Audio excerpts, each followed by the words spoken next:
हाय, मैं हूँ दीप। हमारे मूवी फैमिली में आपका स्वागत है। आपने ये डायलॉग तो सुने ही होंगे। साला अख्खा बॉलीवुड एक तरफ, इमरान हाशमी एक तरफ। हाँ, Imran Hashmi sir back to back अच्छी स्टोरी के साथ एक मूवी और एक सीरीज लेकर आए हैं। मूवी तो मुझे अच्छा लगा ही था, लेकिन ये सीरीज मेरा दिमाग खराब कर चुका है। सीरीज के बारे में मैं बाद में बताऊंगा, पहले मूवी के बारे में थोड़ा जान लेते हैं।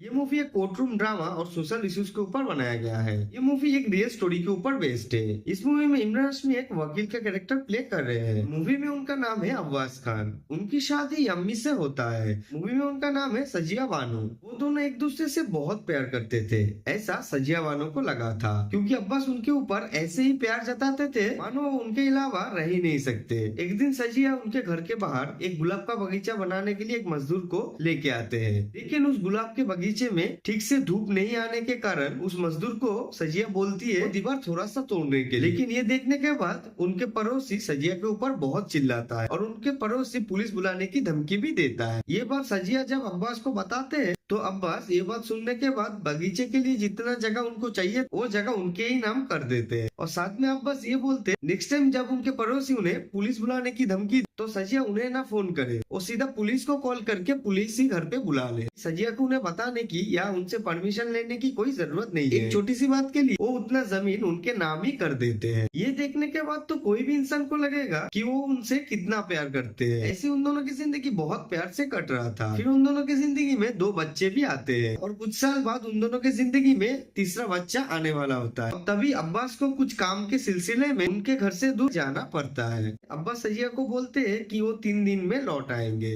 लेकिन ये 3 दिन 3 महीनों में बदल जाते हैं। लेकिन फिर एक दिन अब्बास अपने मम्मी के साथ घर वापस आते हैं और उन दोनों के साथ और एक लड़की भी थी कि जिनके साथ अब्बास निकाह करके अपने घर लेकर आए थे। ये बात सजिया को नहीं पता था। सजिया को ये बात जब पता चलता है तब घर में एक दूसरे के साथ बहुत झगड़ा होता है, लेकिन आखिर में सजिया को अब्बास की दूसरी बीवी को अपनाना पड़ता है और अब्बास धीरे धीरे सजिया को प्यार जताना बंद कर देता है और उनसे दूर जाने लगता है। ऐसे ही चलते चलते एक दिन सजिया अपने बच्चों को लेकर अपने पापा के पास चला जाता है। इसके कारण अब्बास को कुछ पैसे हर महीने उनके पास भेजना पड़ता था, लेकिन एक टाइम के बाद अब्बास उन लोगों को पैसा भेजना भी बंद कर देते हैं। तभी सजिया और उनके पापा मिलकर डिसाइड करते हैं कि वो लोग अपने हक के लिए लड़ेंगे और ये सोच के वो लोग अब्बास के खिलाफ कोर्ट में केस दर्ज कर देते हैं। लेकिन कोर्ट उन्हें ये बताते हैं कि ये मामला मुस्लिम लॉ के अंडर आता है, तो पहले वो लोग उनके पास जाए और वो लोग वहाँ पे जाते हैं, लेकिन मुस्लिम लॉ वाले उन लोगों की मदद नहीं करते हैं। इसके बाद वो लोग फिर से कोर्ट में जाते हैं अब्बास के खिलाफ और उस मुस्लिम लॉ के खिलाफ फिर केस दर्ज करते हैं। सजिया को सबसे बड़ा दिक्कत ये था कि अब्बास खुद एक वकील है। अब्बास के खिलाफ केस लड़ना उतना भी आसान नहीं था सजिया के लिए। क्या सजिया को इंसाफ मिलेगा या अब्बास लॉयर होने का फायदा उठाकर ये केस अपनी तरफ मोड़ लेगा? ये सारी घटना 80s के वक्त का है। ये केस चलने के दौरान बहुत कुछ होता है जो आपको मूवी में देखने को मिलेंगे। ये वाली मूवी की कहानी थोड़ा अलग है, इसी कारण आप लोगों को ये मूवी पसंद आने वाला है। इस मूवी को IMDb पर 7.9 रेटिंग दिया गया है और इस मूवी का नाम है हक।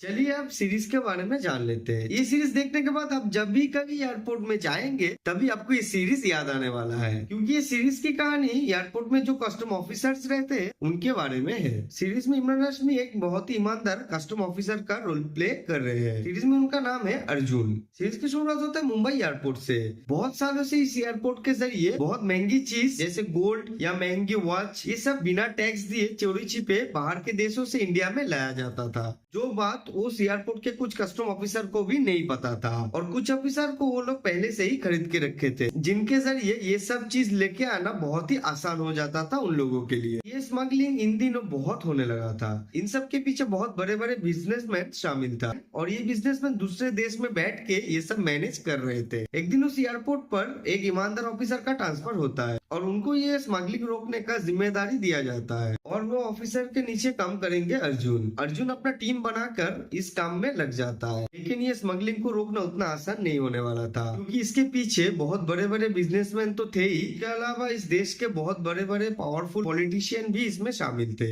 और सबसे बड़ा दिक्कत था उन लोगों में शामिल कुछ कस्टम ऑफिसर जो देश के गद्दार थे, उन लोगों को ढूंढ के निकालना। सीरीज को देखते टाइम आपको भी नहीं पता लगेगा कि कौन सा ऑफिसर ईमानदार है और कौन सा ऑफिसर गद्दार। हो सकता है आप जिस ऑफिसर को बहुत ही अच्छा और ईमानदार समझ रहे हैं, इस खत्म होने तक वही ऑफिसर गद्दार निकल सकता है। सीरीज में कॉमेडी ड्रामा सस्पेंस सब कुछ बराबर देखने को मिलेंगे। सीरीज में एक वक्त आता है जब अर्जुन उस आदमी को पकड़ने वाला था जो दूसरे देश में बैठ के बड़े ही आराम से ये सब कुछ मैनेज कर रहे थे, लेकिन तब सीरीज की पूरी कहानी पलट जाता है और वो आदमी अर्जुन के हाथ से बच के निकल जाता है। फिर वो आदमी अर्जुन के पीछे ही पड़ जाता है। अर्जुन बहुत बार उस एयरपोर्ट पर स्मगलर को स्मगलिंग करते हुए पकड़ता है, लेकिन वो जितनी बार स्मगलर को पकड़ता है उसके बाद स्मगलिंग उससे भी ज्यादा बढ़ जाता है। स्मगलिंग को रोकने के लिए उसे उस मेन आदमी को पकड़ना पड़ेगा, तभी ये स्मगलिंग को रोका जा सकता है। अर्जुन पूरे सीरीज में वही कोशिश करता रहता है। ये सीरीज 7 एपिसोड के साथ नेटफ्लिक्स पर अवेलेबल है और इस सीरीज का नाम है तस्करी द स्मगलर्स वे। अभी जाके ये सीरीज खत्म कीजिए और सीरीज खत्म होने के बाद मुझे कमेंट करके बताइए आपको ये सीरीज कैसा लगा, और साथ में ये भी बताना कि आपको ज्यादा क्या अच्छा लगा, मूवी या सीरीज। अगर आपको ऐसी और भी मूवी या सीरीज के बारे में जानना है तो फटाफट से सब्सक्राइब कर लीजिए। आज के लिए बस इतना ही, फिर मिलते हैं किसी और वीडियो पे और भी अच्छे अच्छे मूवी और वेब सीरीज के नाम के साथ।